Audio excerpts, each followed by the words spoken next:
On commence par la continuité de notre oméga 3. Et aujourd'hui, je vais vous présenter comment les oméga 3 seront choisis par nous, qui sommes de la nutrition fonctionnelle. Comment choisir les oméga 3? Et là, je parle des oméga 3 suppléments, évidemment. Et on va parler un peu des fonctions clés des oméga 3. Et vous savez que les oméga 3, il y a du dit, du non-dit, un mélange de conceptions, un manque parfois de connaissances par rapport à ce qui est actuel, n'est-ce pas? Il y a des gens qui ont vu et ont parlé des oméga 3, ça fait 20, 30 ans, et ils continuent avec le même discours. La vérité tout court, elle déjà, elle change, parce que qu'est-ce que c'est la vérité? La vérité, c'est notre regard sur un événement. Donc, si on va donner un peu de complexité à la chose, il n'y a pas de vérité. Il n'y a pas de vérité. Parce que chacun va faire une lecture du monde, chacun a sa carte, il va s'exprimer en fonction de sa carte mentale. Ça veut dire que la carte, elle n'est pas le territoire. Si vous imaginez le Brésil fait 220 millions d'habitants. Du nord à sud, ça fait 8000 km. La taille du Brésil, c'est 16 fois la France. Et donc ça, c'est le territoire. Mais ce qu'on va représenter sur une feuille de papier, c'est pas le territoire. C'est une représentation. Et c'est exactement ça l'idée, que notre vie est faite, est construite à partir de représentations du terrain, du territoire. Et chacun va lire, il va avoir une lecture de cette représentation qui parfois va heurter la vision de l'autre, parfois va être syntonie avec la vision de l'autre. Et c'est pour ça que je commence aujourd'hui en train de parler de ça. Vous savez que quand on parle de ce sujet-là, ça me vient dans mon esprit que la carte, la représentation n'est pas le territoire. Parce que la nutrition fonctionnelle, elle est, bien sûr, une représentation de la réalité du terrain. Et il y en a d'autres représentations. Ça veut dire qu'on a des maladies chroniques, on a des maladies qui sont en train de tuer les gens et qui, à partir de ce fait, parce que ça c'est un fait, je ne sais pas combien de personnes sont décédées par diabète 2, par cancer, par plusieurs maladies, ça c'est des faits qu'on ne peut pas nier. Mais la représentation de chacun de qu'est-ce que ça veut dire qui va énormément varier. Et ma perception, ma lecture de cette situation, de ce terrain qui est la maladie chronique, elle va rencontrer toute ma force dans cette stratégie qui s'appelle nutrition fonctionnelle. Qui apparemment, quand on parle d'oméga 3 et tout ça, qui c'est un passage, comme je vous ai dit, obligatoire pour le oméga 3, mais que la solution, elle se cache dans l'application de la connaissance scientifique, comment appliquer la connaissance scientifique par rapport à l'étiologie, la cause ou les causes de toute cette maladie-là. Donc, on va investir. Si vous allez devenir un professionnel de santé fonctionnelle, vous allez investir votre temps dans la application de comment appliquer la nutrition fonctionnelle de A à Z. Et c'est pour cela que je suis Elisa Marceau, chirurgien dentiste, naturopathe et spécialisée en nutrition fonctionnelle. Et je suis là pour vous montrer comment finalement appliquer de A à Z la nutrition fonctionnelle pour transformer des vies. la vôtre et celle de vos patients. Et quand j'ai dit transformer de vie, là, je suis effectivement en train de lire ma carte. Parce que vis-à-vis de mon expérience clinique, qui a commencé en 1985, elle me fait avoir la confiance que la solution est de donner de la conscience à deux populations. À vous, professionnels de santé, parce que cette chaîne est pour vous, et de donner aussi la conscience du processus de comment devenir malade et comment pas devenir malade, qui est votre responsabilité, avec moi, de éclaircir à la population. Parce que dire à la population, prenez médicament A, prenez médicament B, ça, vous n'êtes pas en train de mettre en lumière la responsabilité du patient. Notre travail de nutrition fonctionnelle, c'est de montrer la fonction. Quand on dit nutrition, vous pouvez mettre là-dedans l'alimentation, le mode de vie, le sommeil, l'hydratation, le psychisme, la partie émotionnelle, la partie spirituelle, le propos, l'existence de la personne, pourquoi elle est là. C'est ça notre travail. Donc aujourd'hui, on va passer par comment choisir les oméga 3 et ses fonctions clés. Alors, on va commencer par regarder cette petite phoque qui est hyper mignonne. Et la phoque, elle n'a pas son sang congelé. Et pourquoi? Parce qu'elle a suffisamment d'oméga 3. L'oméga 3 empêche la congélation du sang. Vous le savez ça? Vous le saviez ça? Et je vous dis ça parce qu'en fait, je voudrais vous montrer la façon la plus simple. Si vous me demandez, Elisa, quelle est la façon la plus simple de comment choisir les oméga 3 pour moi et pour mes patients? En utilisant un cure-dent. Hein? Oui. Vous allez mettre votre oméga 3 dans votre frigo. OK? Et là, vous allez, 2 jours ou 3 jours après, vous allez prendre les cure-dents et les cure-dents doivent traverser la gélule d'oméga 3. Si les cure-dents ne traversent pas, ce n'est pas un bon oméga 3. Vous avez compris? C'est comme ça qu'on va tester la qualité des oméga 3. Laissez les capsules dans le congélateur, j'avais dit frigo, né? Je me corrige, dans le congélateur pendant 5 heures. En utilisant un cure-dent, traverser la gélule. Si ça traverse, si ça ne traverse pas. Et là, je vous montre quelque chose qui est très, très popularisé, qui est ce type de poisson, très bien, le poisson de mer froide, n'est-ce pas? Mais ce que je voudrais parler ici de ce morceau de poisson, de cette portion, est la question du désastre pour la santé, dans le sens que les oméga 3, qui sont faits pour supporter le froid, dans de très hautes températures, ils deviennent trans. Vous pouvez tester vos fournisseurs. Moi, quand j'ai commencé, j'avais 10 exemples d'oméga 3. J'ai mis tous au même temps dans le congélateur pour tester. Je ne sais pas si vous connaissiez ça.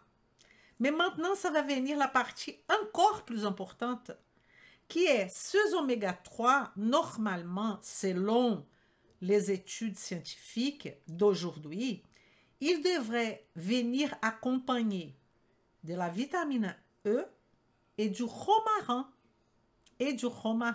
évidemment bio. Vous le savez ça? On va commencer par les oméga 3 et la vitamine E. Et là, on va parler de quelques exemples d'oméga 3 et vitamine E. Donc, je vais vous donner cet exemple ici. Les effets, ça, c'est un article scientifique. Il faut se méfier des articles scientifiques. Il ne faut pas croire à tous les articles scientifiques. OK? Mais bon, celui-là, c'est bien. Les effets de la co-supplémentation en oméga 3 et en vitamine E. C'est ça que je viens de vous expliquer. Sur les paramètres de santé mentale et l'expression, ici c'est santé mentale et expression des gènes liés à l'insuline et à l'inflammation. Quand on parle d'insuline-inflammation, on peut penser à ce groupe qui est le groupe des femmes qui ont le syndrome des ovaires polycystiques, SOPK. Le but de cette étude était d'évaluer les effets de la co-supplémentation en oméga 3 et en vitamine E sur les paramètres de santé mentale et expression des gènes liés à l'insuline. Il y en a beaucoup d'articles qui ont cette étude oméga 3 insuline inflammation, oméga 3 diabète, oméga 3 cancer. Vous savez ça. Mais je vais revenir. La question est, quelle est la... Vous avez là, vous tapez ça sur Google, vous allez trouver l'article. Mais quel est le plus important de cette conclusion, de cette étude? La co-supplémentation en oméga 3 et en vitamine E ensemble s'est avérée efficace pour améliorer les paramètres de la santé mentale et l'expression des gènes PPARS. Est-ce que vous connaissez gamma PPARS? Un facteur de transcription extrêmement important qu'il va falloir connaître. Interleuquine 8, TNF-alpha. Il ne faut pas se limiter au nom. PPARS, interleuquine 8, il va falloir connaître tout ça. On aura la possibilité de connaître. Mais l'objectif ici, c'est exactement celui-là. Hein? C'est que vous pouvez avoir le maximum d'informations possibles. Pourquoi je dis information? Parce qu'il n'y a pas de connaissance sans application. J'ai dit ça à chaque fois.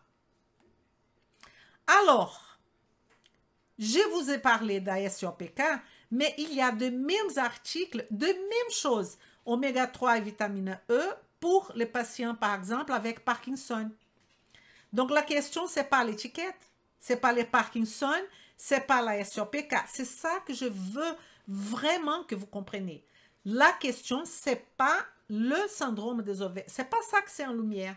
C'est que ça va améliorer les paramètres, l'expression de gènes, PPARS, interleuquine 8 et TNF-alpha, pas que pour le syndrome des ovaires. Tout le monde qui ont TNF-alpha, interleuquine 8, qui sont inflammatoires, qui vont avoir besoin d'un contrôle, d'une modulation de interleuquine 8 et TNF-alpha.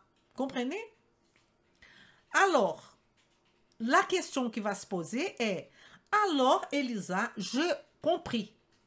Vous allez, quand vous avez besoin, vous allez supplémenter votre client ou votre patient avec oméga 3 et vitamine E à chaque fois. Faux. Parce que si votre patient a suffisamment de vitamine E, vous n'allez pas faire cette bêtise-là. OK? Vous n'allez pas faire ça. Mais comment je vais savoir qu'il a la vitamine E si, par exemple, je ne fais pas un bilan sanguin de vitamine E? Par l'alimentation. Ah, mais comment je vais savoir s'il a suffisamment de quantité de vitamine E? Comment? Vous allez voir son alimentation. Est-ce que dans son alimentation, il a la présence de vitamine E d'une façon constante? La réponse va dire oui. Mais il a ballonnement, il a diarrhée et il a des statines. Un exemple. Ah, là, ça va compliquer. Parce que vous allez, avant, il va falloir penser à son assimilation. Ça ne sert à rien de donner ni oméga 3, ni vitamine E, ni romarin, ni quoi que ce soit, Est-ce que vous avez compris ça? Si votre client ou votre patient a au départ un problème, un trouble, un déséquilibre au niveau du nœud assimilation. Ça ne sert à rien. Alors, un autre exemple des oméga 3 est vitamine E. Les effets, c'est dans ce travail-là, on a effet de la complémentation en acide gras oméga 3 et vitamine E sur les paramètres du stress oxydatif. Donc, on utilise les oméga 3 pour les stress oxydatifs. Conclusion, la supplémentation avec des acides gras oméga 3 et de la vitamine E augmente le niveau de NO. Et qu'est-ce que c'est NO? Vous le savez, vous, n'est-ce pas? Quelle est la capacité de ce oxyde nitrique? Vasodilatation. Il ne faut pas avoir un excès non plus. Rien en excès. Tout, on va chercher l'équilibre. Vasodilatation endothéliale. Super. Et la capacité antioxydative totale. Donc, oméga 3 et vitamine E augmentent le niveau de NO et la capacité antioxydative totale. Tandis que le niveau de MDA, qu'est-ce que c'est MDA? C'est le malondialdéhyde. Vous connaissez le malondialdéhyde? Diminue par rapport au placé. Qu'est-ce que c'est le MDA? Lui, il génère la peroxydation des acides gras polyinsaturés membranaires. Qui sont dans la membrane de toutes les cellules. Et ça va générer moins de ça. C'est pour ça qu'il est antioxydant, cette combinaison. Et il est aussi, le MDA, également mondialdéhyde, produit dans le processus de synthèse on va parler dans notre prochaine rencontre, qui est la formation de prostaglandine, thromboxane. Prostaglandine, thromboxane, c'est notre sujet de la prochaine fois. Je ne sais pas si vous avez passé par le même problème que moi.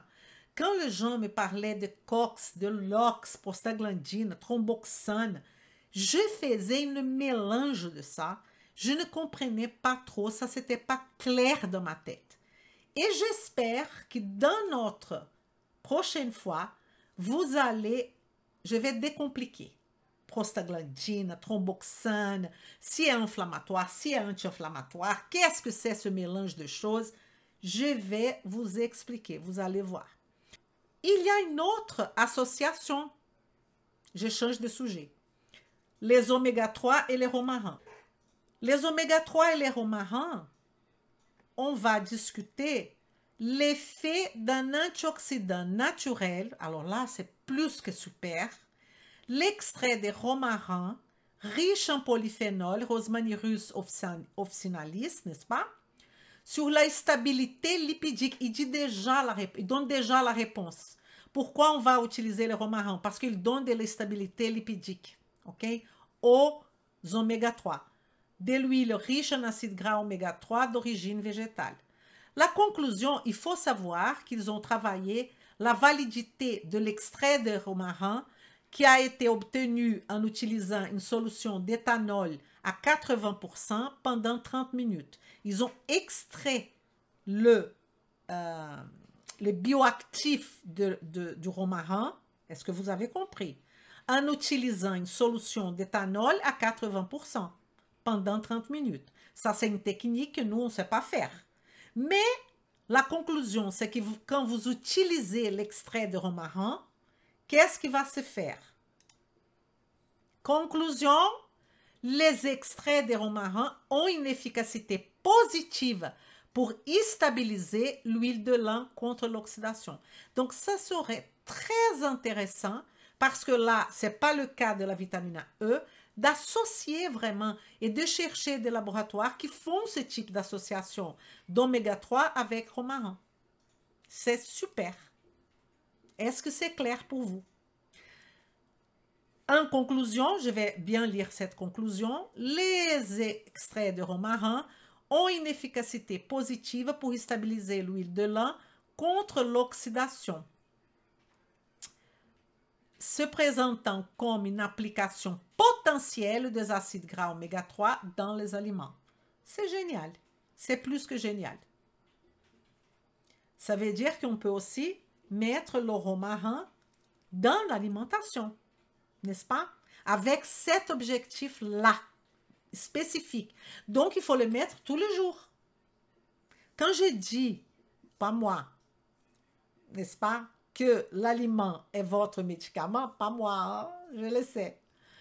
Mais quand on a cette moto, qu'on dit ça, c'est pas d'utiliser le romarin de temps en temps, dans ce cas-là.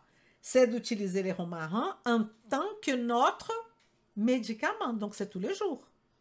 Alors, la dernière fois, je ne sais pas quel était l'élève parmi vous qui a dit, Elisa, je voudrais bien parler des oméga 3 et du cancer.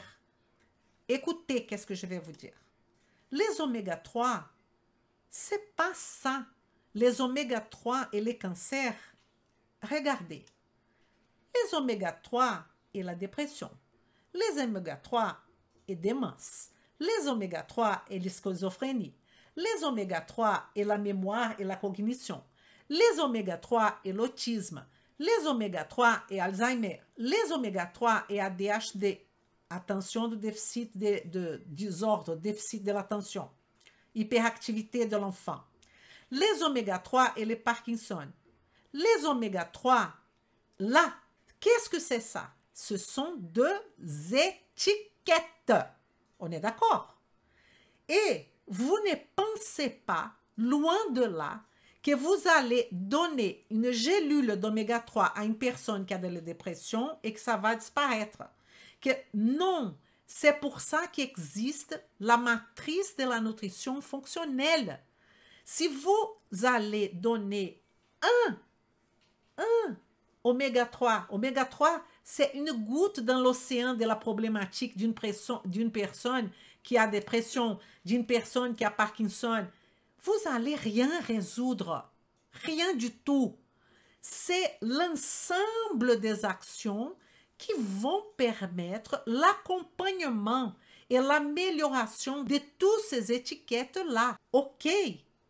Et donc, quand je regarde toutes ces étiquettes qui sont de ces couleurs-là, elles sont liées à une question hyper importante, qui est les nœuds communication de la matrice de la nutrition fonctionnelle.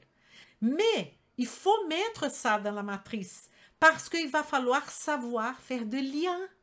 Liens avec les nœuds réparation et immunité, les nœuds avec l'assimilation, les liens avec les nœuds biotransformation. Sinon, vous allez rien résoudre. Mais je n'ai pas fini. Parce que vous voulez faire des relations d'oméga 3 avec arthrite, avec tout ce qui est IT, arthrite rhumatoïde, vous voulez faire relation avec eczéma et psoriasis, vous voyez que arthrite, on est bien dans les nœuds inflammation, on est dans les nœuds immunité. Eczéma et psoriasis, on est dans les nœuds inflammation et en même temps dans les nœuds intégrité structurelle. Il va falloir apprendre à faire le nœud. Mes élèves là, qui sont déjà dans le module 3, ils sont en train de mettre le cas clinique, le patient, dans la matrice de la nutrition fonctionnelle. Sans ça, vous n'allez pas trop loin. Vous comprenez ça? On continue. On peut parler aussi de oméga 3 et de la vision. Là, on est dans quel domaine? Intégrité structurelle. Macula, maladie de macula, tout ce qui est vision, plus de DHA, plus de EPA.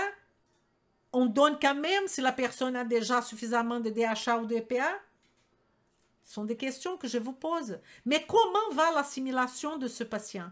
Comment va l'énergie? Comment va son niveau d'insuline? Est-ce qu'il est insulino-résistant? Ça ne va pas marcher. Si tous ces patients qui ont de dépression, démence, les patients par exemple bipolaires, schizophrènes, ils boivent de soda à la folie.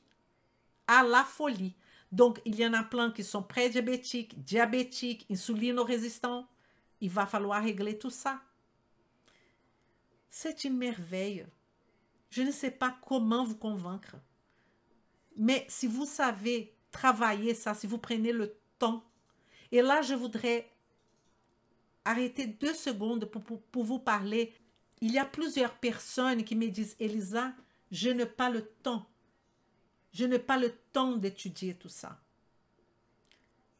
Vous savez combien d'heures il y a à votre journée? 24. Combien d'heures il y a à la journée d'Elisa? 24. Combien d'heures il y a à la journée du président de la République de n'importe quel pays? 24. Est-ce que vous comprenez que pendant ces 24 heures, il faut faire un choix? Déjà, il faut dormir. Si vous ne dormez pas, on a déjà un problème. Une fois qu'on a dormi, ok, le reste de la journée, ça s'appelle priorité. Ça s'appelle priorité. Donc, si vous me dites, Elisa, je n'ai pas le temps, qu'est-ce que je peux comprendre? Elisa, ce n'est pas ma priorité. Et tout va bien. Mais vous ne pouvez pas vouloir remplir votre agenda. Et là, je parle de finances. Vous ne pouvez pas devenir une référence dans votre domaine, dans votre spécialité. Vous ne pouvez pas vous épanouir, avoir de la sécurité quand vous avez un client ou un patient. Si vous ne donnez pas là, ça, comme priorité. Mais si vous ne donnez pas, acceptez que vous aurez de trous dans votre carnet d'agenda. Que peut-être vous n'allez pas vivre de la nutrition. Et je parle aux médecins aussi, parce que j'ai plusieurs élèves médecins que eux, ils vivent très bien. Le problème, c'est qu'ils vivent très bien avec quelque chose qui lui font du mal, parce qu'ils veulent associer la nutrition fonctionnelle dans leur pratique. Mais pour cela, il va falloir donner la priorité à cela. Si vous ne donnez pas la priorité parce que vous dites « je n'ai pas le temps », ça ne va pas passer. Mais si vous dites « Elisa, je n'ai vraiment pas le temps parce que ce n'est pas ma priorité ». Et pour moi, tout va bien. Vous avez raison. On a tous des priorités dans la vie. Si, en ce moment de votre vie, avoir un agenda rempli, avancer dans votre côté professionnel, ce n'est pas votre priorité parce que vous avez d'autres priorités. C'est normal. Mais ne vous attendez pas, qui est le début de l'année, de vous faire des engagements dans votre tête. Cette année, je vais tout donner, je vais tout faire. Mais vous savez très bien que ce n'est pas votre priorité. Donc, vous êtes en train de vous faire du mal. Parce que vous ne pouvez pas. Parce que ce n'est pas votre priorité. Il y en a ceux que ce n'est pas la priorité parce que c'est vraiment pas la priorité. Et là, il faut accepter. Il y en a d'autres qui ils peuvent réaménager leur vie et dire non.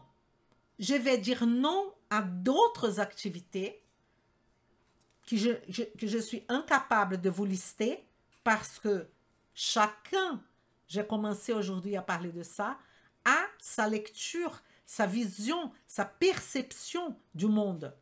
Donc, chacun a ses priorités. Moi, Elisa, j'ai fait de vous, mon élève, ma priorité. Vous voyez bien. Mais ça, c'est mon choix. Vous n'avez rien à me dire merci. Parce que je veux absolument que d'autres personnes, ça veut dire d'autres professionnels de santé, viennent comigo dans cette démarche. Et c'est pour ça que je passe 80% de mon temps à un patient, que là, je ne peux même pas les avoir parce que je vous attends pour devenir professionnel, fonctionnel. Et je passe mon temps à vous expliquer au maximum que je peux les avantages de cette vision de la nutrition fonctionnelle. Je n'ai pas fini avec les oméga 3 parce que vous voyez, il y a cancer, diabète, maladie cardiovasculaire. Tout ça, c'est lié à l'oméga 3. Alors, qu'est-ce que je veux dire par ça? Attendez, parce qu'il me manque un. Ça, diabète, maladie cardiovasculaire, je continue mon périple. Vous allez mettre les cancers où?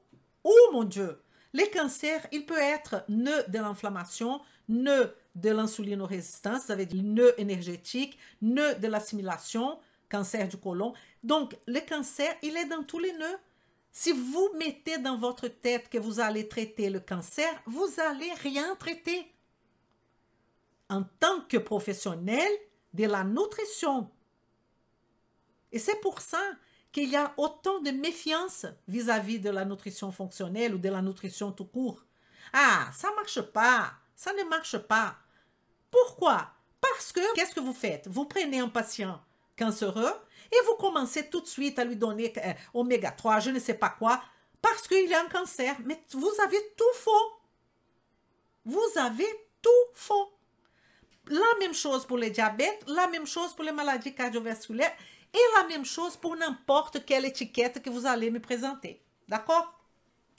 Là, j'ai mis Scholar, Google, parce que si vous allez... Ah non, Elisa, je vais me spécialiser en diabète. Ça, c'est une spécialisation de la nutrition fonctionnelle.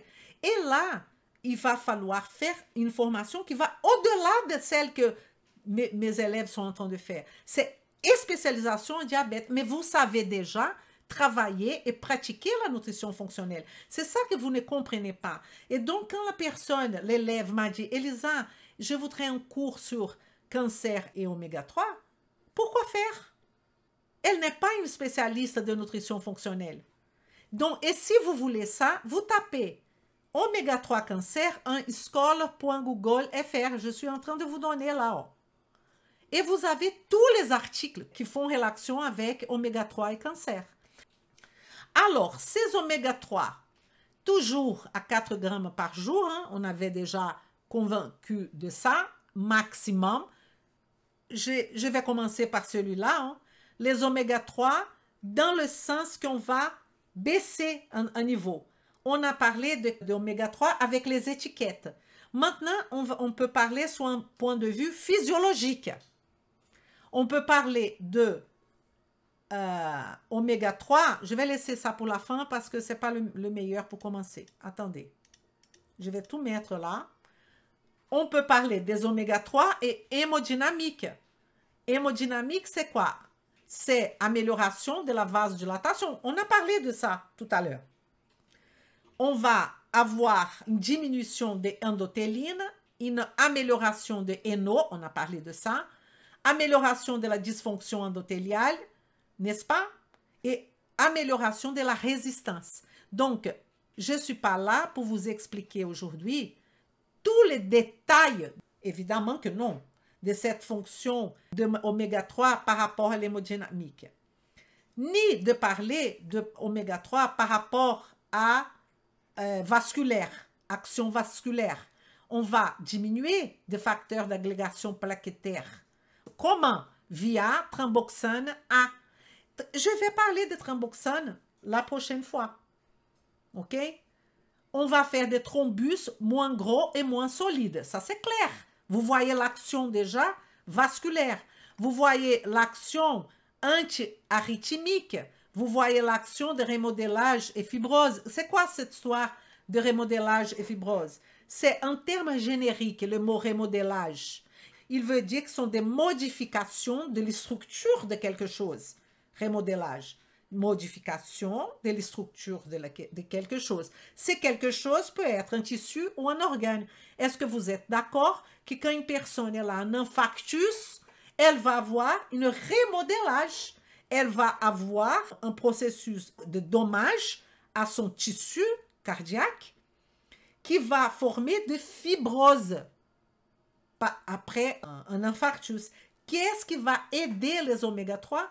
Va atténuer le remodélage ventriculaire. La fonction, et là on devrait parler aussi de PPARS, ok? PPARS gamma, vous connaissez ça? Qui est, je ne vais pas rentrer là-dedans, mais qui est effectivement, que pour vous dire rapidos, qui a cette action de facteurs de transcription, les PPARs. Ces récepteurs sont des récepteurs activés qu'on appelle de proliférateurs de peroxysomes, qui vont appartenir à la grande famille des récepteurs nucléaires d'hormones. Donc, quand on va étudier les hormones, on a besoin d'étudier, par exemple, le facteur de transcription PPARs gamma. Et c'est là qu'on étudie ça. D'accord? Pour être bien clair pour vous. Et il y a aussi la partie énergétique cardiaque. Maintien d'une formation mitochondriale normale, maintien de métabolisme des acides gras normal. Alors, il faut absolument que vous compreniez que ça ne sont pas des actions isolées. Ce n'est pas en train de donner des oméga 3 qui va faire tout ça. Non, le chercheur, ils étudient tout séparément. Mais c'est à nous de comprendre et d'étudier le grand tableau et savoir travailler avec le patient. Et pourquoi j'ai mis en rouge cette action anti-inflammatoire?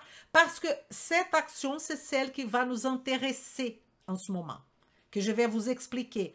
Donc, qu'est-ce qui va faire? Pas aujourd'hui, je vais expliquer calmement.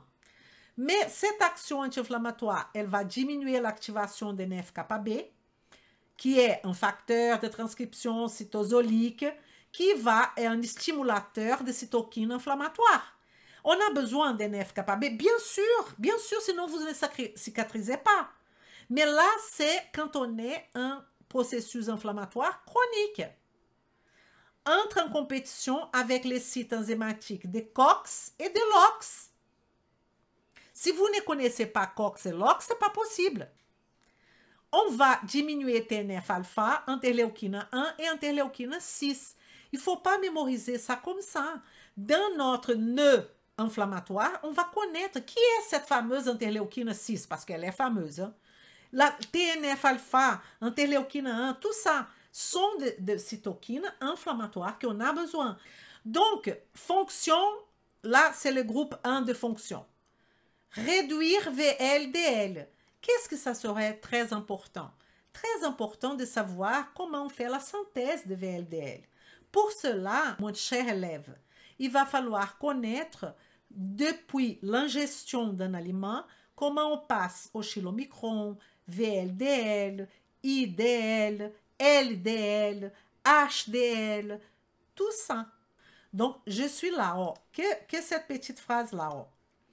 Ça, c'est le foie, vous voyez bien.